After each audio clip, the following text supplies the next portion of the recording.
Thank you, Paul and Bruce. And probably just one thing to add on the air quality, sorry, on the trees question.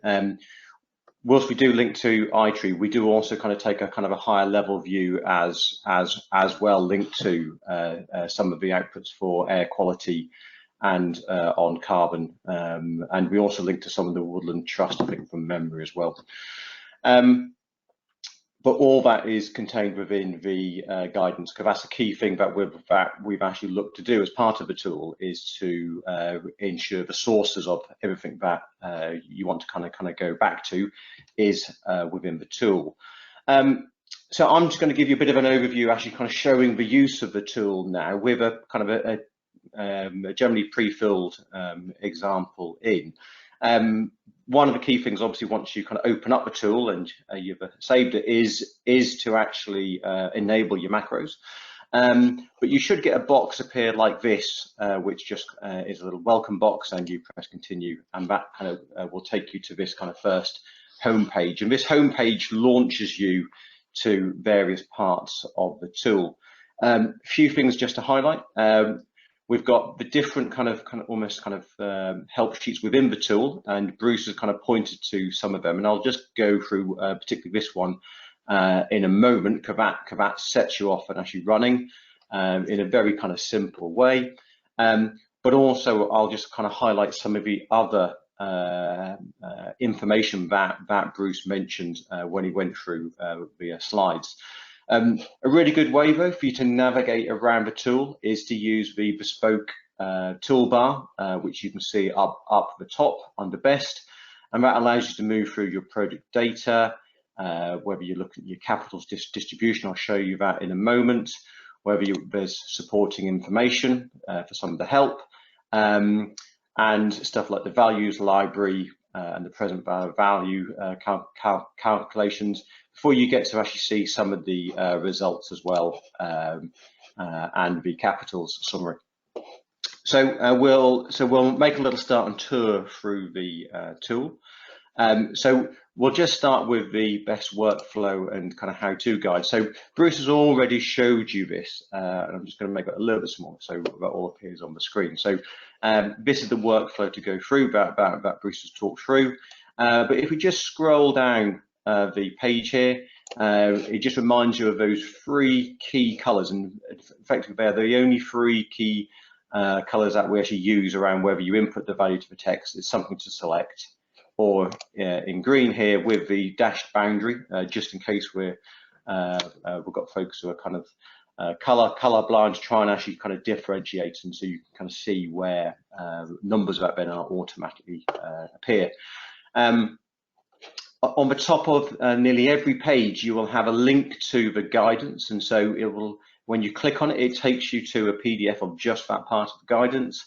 But also when you're evaluating some of the benefits, you can click on the link that will take you to the values library, and I'll show you that a little bit later.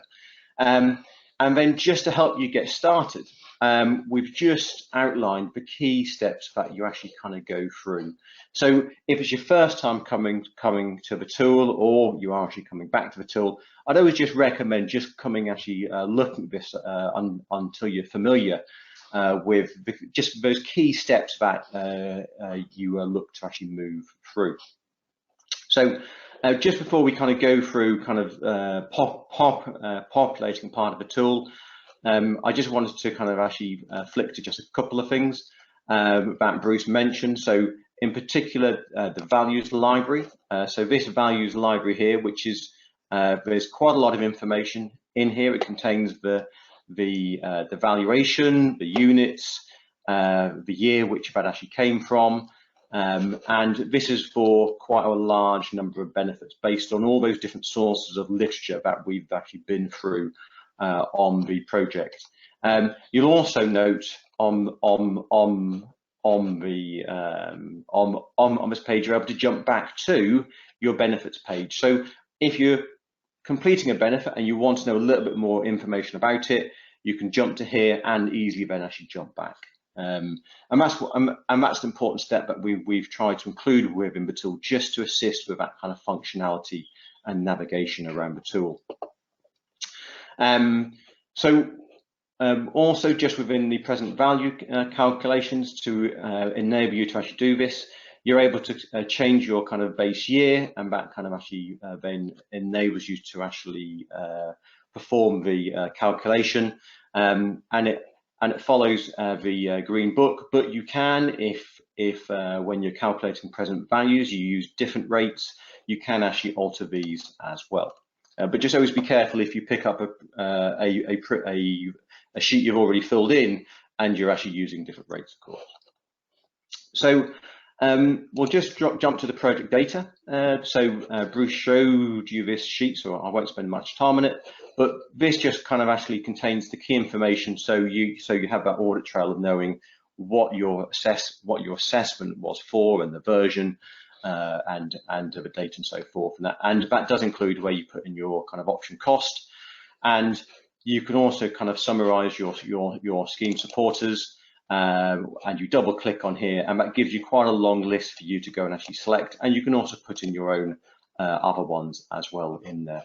And you can do that for your supporters and your funders, just so you have that record. So once you've actually done that, you may want to go to the course assessment. And Bruce mentioned this as a way just to do something very quick and rough and ready.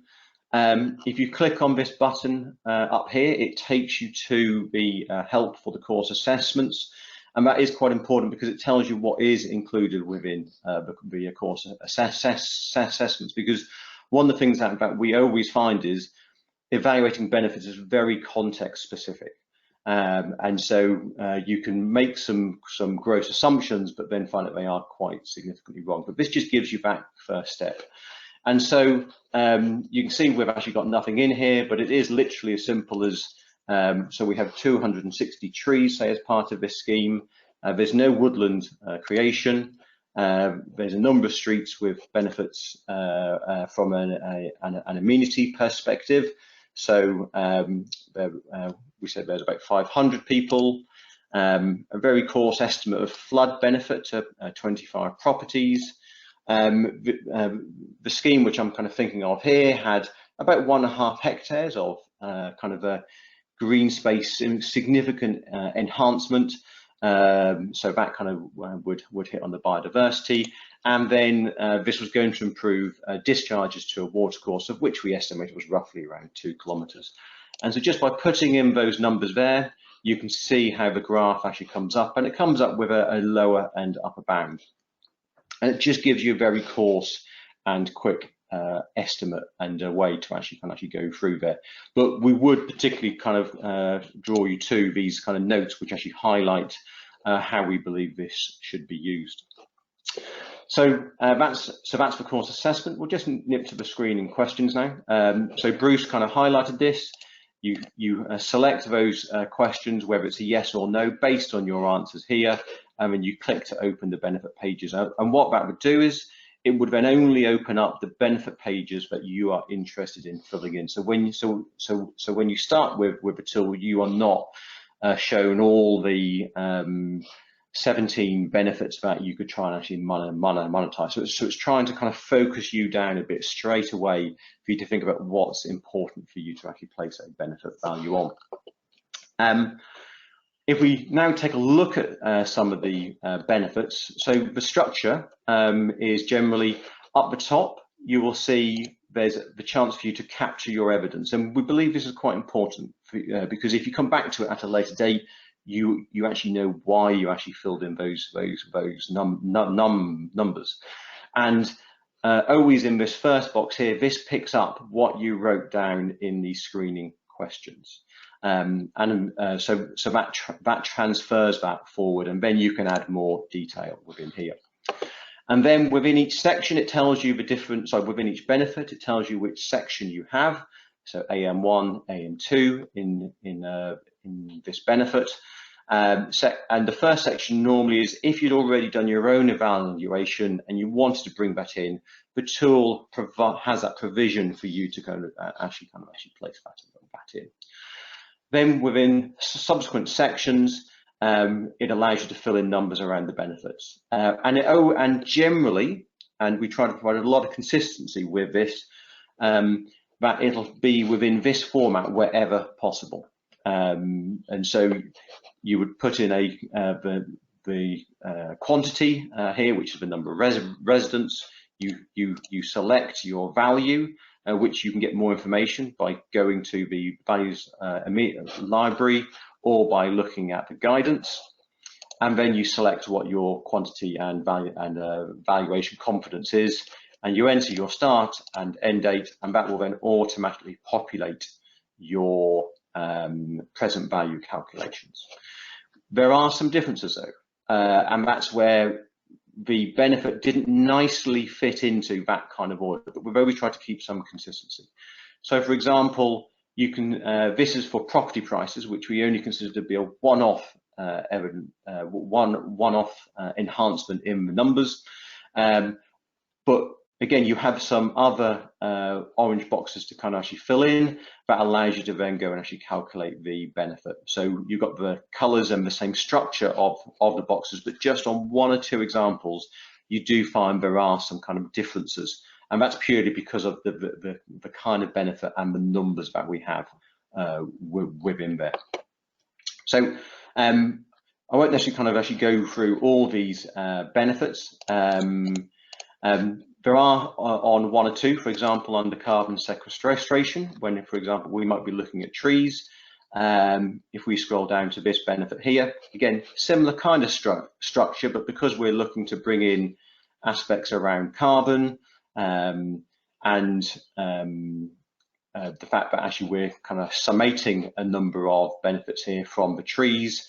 When we put in the small tree number, the number of trees, because of how we've actually looked to calculate the benefit, we actually, when you kind of get to the finish year of a tree life, actually for the tree life, it actually kind of points to the maximum value that you should actually use in there. So there are some little kind of hints and tips in the tool that you can use as you actually kind of go through it.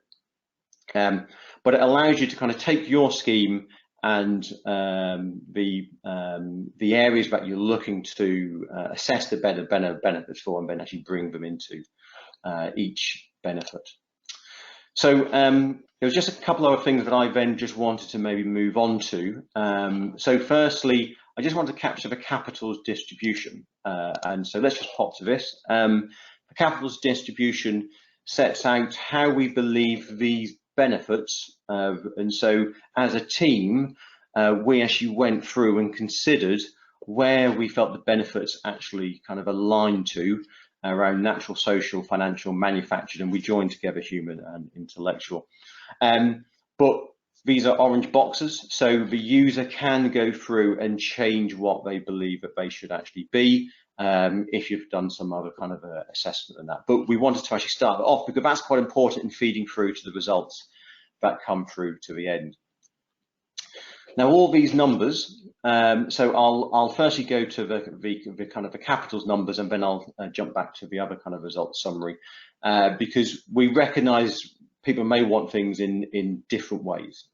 So the results, if you click on the results here, this is under the capital summary. Now this is quite small, just deliberately so you can see the extent of the amount of information that we have. But this captures all the results coming from the assessments that allows you to see this summary table then for all the numbers and how they are then actually distributed by the types of the capital. And so these all then actually kind of appear in here, and then all this feeds into the capitals account, which is what Bruce showed. And so you can see you actually have the summary up here with a very simple pie chart. And then if I just scroll down, firstly, you see a pre-confidence value distribution of the different benefits against the capitals, and you also then see a post-confidence value as well. So you can just see how that kind of shifts around. And with both sets of results, both the capitals and the ecosystem services results, which I'll just show you in a moment, you're able to export the information. I won't press that button now, but when you, I'll press that, you need to stay on the page, and what that does is gives you a selection of what you want to go and actually choose, and that then will actually create a document for you with these different options on here, and you can click all or none. I won't run through that. So I'll now just pop to the results and summary for the which kind of leads to the ecosystem services, and that allows us to kind of see firstly the monetized summary, and this also highlights where there's significant benefit value by a color coding on the left hand side here, and for each again benefit, so for example street improvements, property price increase, you can actually see what the valuation is before and after. So it just provides that nice and easy summary. And then if you so choose to, you can go to the sensitivity analysis. And in this current version, we've kept it again quite simple.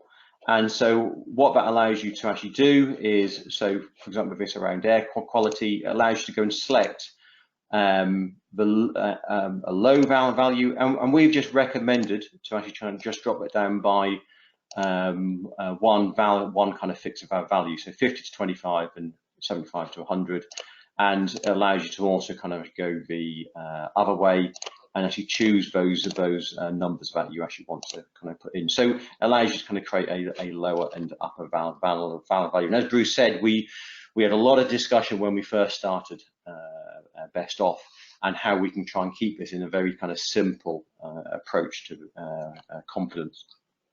Now, all these numbers then appear in the dashboard, and in this dashboard, you can actually change the number of benefits that you want to actually see. So, for example, we could go up to 6, and that shows the change of the distribution. And you can see whether it's a present value before confidence or present value after confidence, and so you can just see how that shift kind of changes. It also uses the functionality within Excel, so you can go in and actually change, for example, if you're only looking at a small number of benefits, you can go and then take out some of the benefits. For example, we weren't looking at building temperature, we take that out, and therefore that then disappears from the graph and that. So it just contains that kind of functionality again. It provides an overall summary here, and it's just worth us just noting the benefit distribution score here. This is an assessment of how of the distribution of the benefits, and whether you are very reliant on a single benefit to actually give you your value. And so it uses a simple assessment score, which then actually looks at actually is one benefit a lot more dominant than others. And then you can see the summaries that have been actually included and produced within this table here. And then just the final part before I kind of draw to a close on this is we do have a scenarios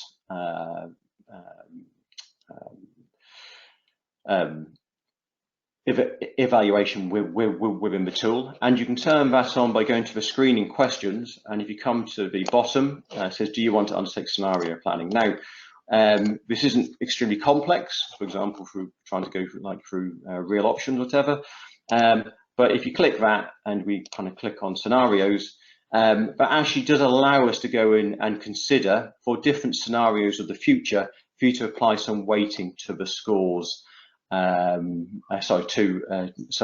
apply some weighting, which will then actually change your benefit value. So it's a little extra thing that when you are thinking about the future, and the future is uncertain, and there's no time like the present to actually highlight that, this could be an extra useful add-on that has actually been in the tool for a few years. So Paul, I think that's probably a run through of the tool and some of the functionality. I'd probably just actually, I'll just draw the final point to the values library for the yearly values as well, which includes the change in gross domestic product deflators, so effectively for you to kind of account for inflation. And we update these during releases, but you are able to go and actually update them, and we tell you how to go and do that, as well as yearly values like electricity costs, for example, or carbon prices. That, again, if there's been an update to those and we haven't released an update from susdrain, it is possible for the user to go and actually update them. So that's probably the summary, Paul, of the tool, a bit of a tour around that.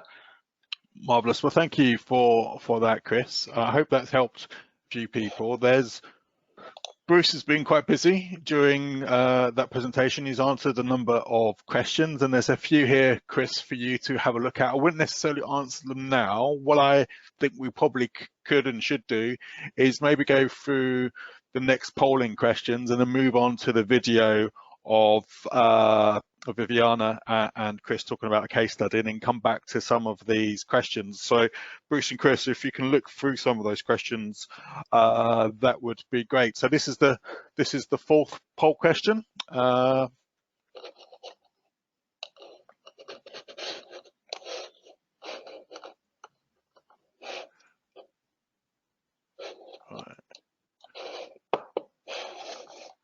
And I will mute you, Chris.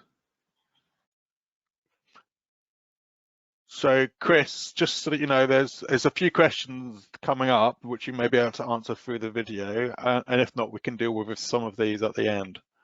But Bruce, as I said, has been really quite busy. So right then, so on the polls, right.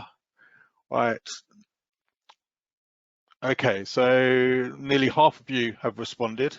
Where do you need to apply the benefits assessment? Please tick all that apply.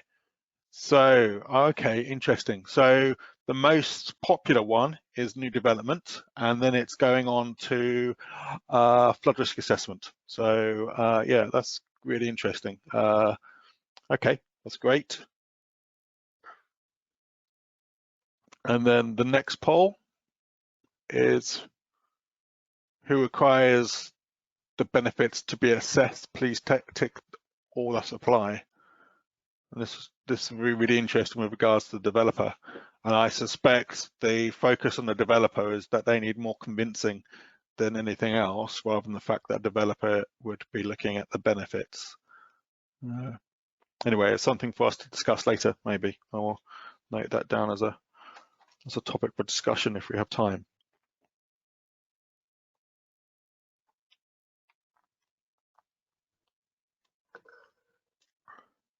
Okay, so the responses, over half of you have responded. The responses aren't too surprising, in as much that the local authorities are the most popular in terms of looking at the benefits, and then it moves down to the Environment Agency and the water company and the developers in there still. So that's really useful and interesting in terms of the audience.